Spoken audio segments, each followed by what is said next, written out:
What's going on guys, Aero here, and welcome back to another video. Now in today's video, I want to talk to you guys about some potential leaks and spoilers for Pokemon Sword and Pokemon Shield. Now I'm actually really excited to talk to you guys about these leaks because these are leaks that come from an official Pokemon website that's owned by the Pokemon company, and so there's a good chance that these leaks are going to end up being the real deal. They're not just like a random post that was made on 4chan or anything like that, and so that's why I do have spoilers marked in the title of this video, because there's a good chance that this is probably going to be spoilers for the real games. And so from these leaks, we're going to learn about which Pokemon are going to evolve, what their evolutions might be like, as well as which Pokemon could have new forms and what their final evolutions will be like as well. And so if you don't want to have anything like that about the Gen 8 Pokemon potentially spoiled, then I suggest that you click off this video right now. Alright, you're still here? Nice, I like you. So now let's talk about what these leaks are actually like and where they come from. Alright, so the website that we're on right now is called dmxcamera.pokemon.co.jp, and I'm pretty sure that this is something that's only exclusive to Japan, but I think you could try it yourself. Basically, the point of this website is you're going to be able to scan this QR code that's on the website right here and take pictures in the real world, and they're going to randomly add a Dynamax Pokemon into the background of your images. And so this is just something to get you kind of excited and hyped for Pokemon Sword and Shield when they come out later this year, but it's a pretty fun little website, and it gives you kind of examples here. You can see, like, you know, there's pictures that people have taken of like mountains and stuff, and there's a random Dynamax Scorbunny in the background. There's pictures of like a little river here, and Sobble is in the background. There's a picture of Grookey in the background here. So it's kind of cool how they're doing this, and basically you can just take pictures and have some random Pokemon be added into the background. Now I'm pretty sure that this is only exclusive to Japan. The website's in Japanese here. I don't know, people have told me that they've tried doing this, but it hasn't been working for them. The website's right here, so you can try going to this website yourself and scanning in this QR code. Maybe it'll let you do it, but I think it's only exclusive to Japan. And if we scroll down here, you can kind of see it gives you an idea of how everything is going to work, how you can make things really big, and then it shows you a lot of the Dynamax Pokemon that you're going to be able to find in Pokemon Sword and Shield, just getting you excited, just a fun little thing to get you excited for these games. Now the thing about this that I want to talk to you guys about is that this is a website that's owned by the Pokemon company, obviously. This is an official Pokemon website that's like linked with Pokemon Sword and Shield. And just like every other website that's out there, you can obviously look into a website and look into its code and find little details and things about the Pokemon. And the thing with the Pokemon in this game, or in this website basically, is that these Pokemon that they're going to put into the background of your images, these Dynamax Pokemon, there's actually a good amount of them. Like, there's actually a good amount of Dynamax Pokemon. It's not just like the starters that they're going to put in. There's like a handful of Dynamax Pokemon. And so if we actually like go in here into like develop, and then if we go into like the web inspector and try looking into the code of the website and stuff, there's actually a lot of details that people have been able to find. And there's actually a lot of details about Pokemon that are from Pokemon Sword and Shield that we've come to learn. And so that's what I want to talk to you guys about, because these codes are going to give us good ideas of what we can expect for their evolutions and other information. Now real quick, I want to give a quick shout out to ABCBoy101 on Twitter for finding the stuff that we're going to be talking about. This is the person who really looked through the code of that website and found a lot of these things that we're going to be talking about. Basically found all these potential leaks. So I want to give a quick shout out real fast. Definitely go and check him out on Twitter. I think that this is the person who actually runs the stuff on Bulbapedia. So really cool how we found out a lot of this stuff from the website. So yeah, real quick shout out to you, my dude. And yeah, let's start talking about it. Alright, so the way that this works is that for each Pokemon, there's like a code name that's on the website in the code, and sometimes there's even like a little number for them. And so if we take a look right here, you can see all of them. For Scorbunny, we have Usagi 1. For Sobble, we have Chameleon 1. For Grookey, we have Gorilla 1. For Yamper, we have Inu 1. For Roly-Poly, we have Sekatan 1. For Wooloo, we have Wool 1. For Corviknight, we have G Kamadori 3. For Alcremie, we have G Cream 2. For Morpeko, we have Pospika, and for Polteageist we have Teacup 2. Now you'll notice that only a few of these Pokemon have numbers after it, and this is leading a lot of people to believe that the number actually signifies which stage of the evolution line that it is. So if we look at Scorbunny, Sobble, Grookey, Yamper, Roly-Poly, and Wooloo, all of these code names have a number 1 after it. And that makes a ton of sense because these are all the first stage of the evolution line. Like, it doesn't make sense to have Wooloo thinking that it's going to evolve from something else. Wooloo is definitely the first stage of the evolution line. Scorbunny, Sobble, and Grookey, obviously every starter, we've only gotten the first stage so far, so they're going to evolve. So that's leading a lot of people to think that these numbers are signifying what stage of the evolution line that they come from. And so by using this information, if we take a look at Corviknight, you can see that Corviknight's codename actually has the number 3 after it. And so this means that Corviknight is probably going to have 2 pre-evolutions before we get to Corviknight. So they actually showed us the final evolution of the whole line first, before showing us the 2 pre-evolutions. And because of that, it most likely makes a lot of sense that Corviknight is in fact going to be the regional bird of the Galar region.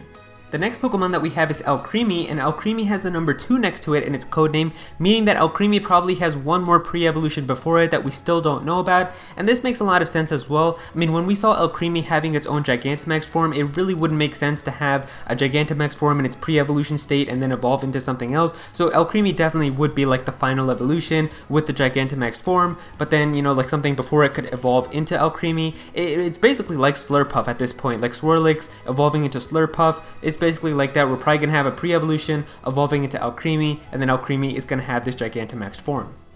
And then if we take a look at Morpeko, you can see that Morpeko actually doesn't have a number after it, and this would make a lot of sense. Every single Pikachu-like Pokemon that we always have in every single region never has an evolution. Pikachu evolves, yes, but like the ones that we have after have never evolved. We don't have Pachirisu evolving, we don't have Emogla evolving, Dedenne doesn't evolve, Togedemaru doesn't evolve, so of course the one for Gen 8 wouldn't evolve as well, and so that's why Morpeko doesn't have a number after it, because there's no evolution. It's just going to be its own standalone Pokemon. So this just further proves that these numbers are probably for evolutions.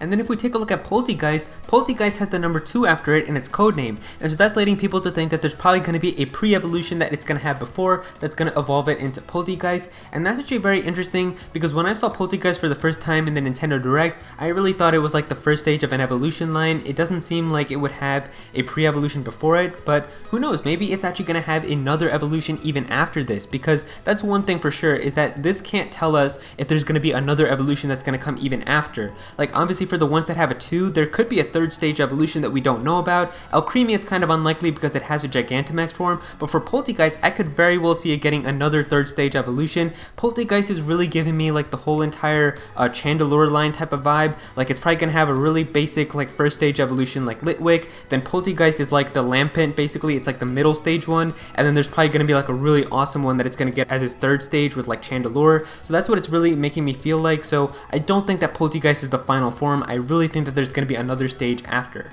Now we have a few more codenames as well. The first one that we have is for Dreadnought, and so for Dreadnought the codename is G-Kami2, and because we have a 2, it's making people think that there's probably going to be a pre-evolution before it, and that also makes a lot of sense. When I saw Dreadnought for the first time, it did seem like too epic of a Pokemon to get right away as your first stage, so I wouldn't be shocked if there's like a smaller little turtle that evolves into Dreadnought. It would make a lot of sense, but the really interesting one is for Duraludon, which actually doesn't have any number. Like you can see its codename right here, but there's no number after it, which is making people think that it's probably just going to be its own standalone Pokemon. So we know what it looks like. It's going to be a Steel and Dragon Pokemon, but it looks like that's the only version. Like it's not going to have any evolutions or any forms or anything like that. So that's kind of interesting. It's basically like Druddigon at this point. Like it's just going to be its own standalone Pokemon, a Dragon Pokemon, but it's not going to have any evolutions. Then for Gossifleur, we can see that there's a number 1 next to its codename. Makes sense, I mean it's obviously the first stage, but then the one that we have for Eldegoss, which is the 2nd stage, is actually a number 2, so that also makes a lot of sense, but like I said, we can't tell if there's going to be another one, and I really have a good feeling that Eldegoss is probably going to evolve into something else. Eldegoss is basically reminding me of like the whole entire Hoppip line, where Hoppip is basically Gossifleur, Eldegoss is like Skiploom, I think is how you say it. Can't remember the name, but I know the 3rd stage is Jumpluff, so I really think that there's going to be like a Jumpluff equivalent for this line, and they haven't shown us that yet. I think they're going to save that for the game, but I really think that this line is going to evolve further, but we can't tell that from these leaks from the website. And finally, the last thing to add to this is that we might have an idea of what the starter Pokemon's evolution lines are going to end up like. Now if we take a look at Scorbunny's codename, the codename that it's given is Usagi, and if we look into Google Translate, Usagi is the Japanese word for rabbit, so it obviously makes a lot of sense, but for Sobble, the one that it has is chameleon, and if we look at Sobble's official description on the Pokemon website, it says that it's a water lizard, not a chameleon, so why would it have its codename as a chameleon? And then for Grookey, it says Gorilla One, but Grookey isn't a gorilla, it's a little chimp Pokemon, why would it say gorilla? And now I think you guys know where I'm going. We're going to go back to that one leak that got everything correct about Pokemon Sword and Shield so far, the good old Affleck leak, and I'm going to put that up on screen for you guys right now. And so in this leak, the person actually gave us a hint of what the final evolutions of the starter Pokemon are going to be like. And so if we look in that leak right here, it says that Sobble becomes Sisile, and then Inteleon, a chameleon with a spy-like theme, and Grookey will end up as a giant gorilla that beats a wooden drum to attack. And because of how this leak has pretty much gotten every single thing correct, I wouldn't be surprised if these are actually how the final evolutions of the starter Pokemon are like. And because of the fact that this code name is literally from an official Pokemon website, the website is owned by the Pokemon company, and they have the code names as Gorilla and Chameleon. Like, at this point, it's basically confirmed at this point. Like, I don't even know what else to say. Like, it's a spoiler at this point that Sobble's final evolution is going to be a chameleon and Grookey's is going to be a gorilla. And to add even more credibility to this, if you guys remember back in like the Pokemon Sun and Moon hype cycle, we had a Chinese Riddler who gave a lot of hints and teases about what new Pokemon were going to be like for Gen 7. They didn't just straight up tell us what the Pokemon were, but they would post like pictures of animals that were going to turn into Pokemon. There was like a picture of a sandcastle they posted before Sandygast was revealed, a lot of little teases like that. And the Riddler is back once again to give us teases about Pokemon Sword and Shield and Generation 8. Now I'll put the Riddler's image on screen so you can see what I'm talking about, but basically you can tell that a lot of this stuff has turned out to be true. The first one that I can see is like in that third line, you can see that little puppy with the lightning bolt tail, that's obviously hinting at Yamper. At the very bottom, that big bird Pokemon with the Pikachu in its mouth, that's referring to Cramorant, which was like that new bird Pokemon that was shown in the Nintendo Direct a few weeks ago. And then even next to the Lapras, you can see that there's a picture of the beta design that was going to be an evolution for Farfetch in Pokemon Gold and Silver. And while that's not what exactly happened with Sword and Shield, we did get Surfetched, which was a new evolution for Farfetch. So basically a lot of this stuff has turned out to be true. The Riddler has been very accurate, and the thing that I want to talk to you guys about is if we take a look at the ones for the starters, you can see that at the very end for Grookey we have a gorilla who is drumming on some drums over there, and then obviously for a Score Bunny we can see that there's like a little slick one at the end for its like final evolution. I don't know exactly how to describe it. I mean, they did say it's kind of humanoid, and we can see that it's standing on two legs. It looks like it's running kind of fast, so it's going to be like a slick, speedy like Pokemon. And then for Sobble, we can see it's got a chameleon head at the very end, and it's even got like a little gun and kind of like a detective, basically giving you that spy theme. And so even the Riddler is saying that these are going to be the final evolutions for the starter Pokemon, which is just matching up to everything that we've heard so far. And so there you go guys, those are the website links that we have for Pokemon Sword and Pokemon Shield. If you guys enjoyed this video, then please be sure to click that like button and also comment down below and let me know what you guys think of this. Do you guys think that these are the final evolutions for the starter Pokemon? Do you think that these are like the evolution lines? Do you think that they make sense, that these Pokemon will probably have pre-evolutions and all of that? Definitely be sure to comment down below and let me know. If you're new to this channel, then please be sure to subscribe. I'm definitely going to have some more Pokemon content in the future, so please be sure to subscribe so you don't miss out on that. Click on that bell to become a part of the notification squad. Go follow me on Twitter at @ActualAero so you can be featured in videos, and also join my Discord server as well. We've got a bunch of people in there who are always talking about Pokemon and Smash Bros and Nintendo, so definitely be sure to join that. And yeah, that's pretty much it. Thank you so much for watching.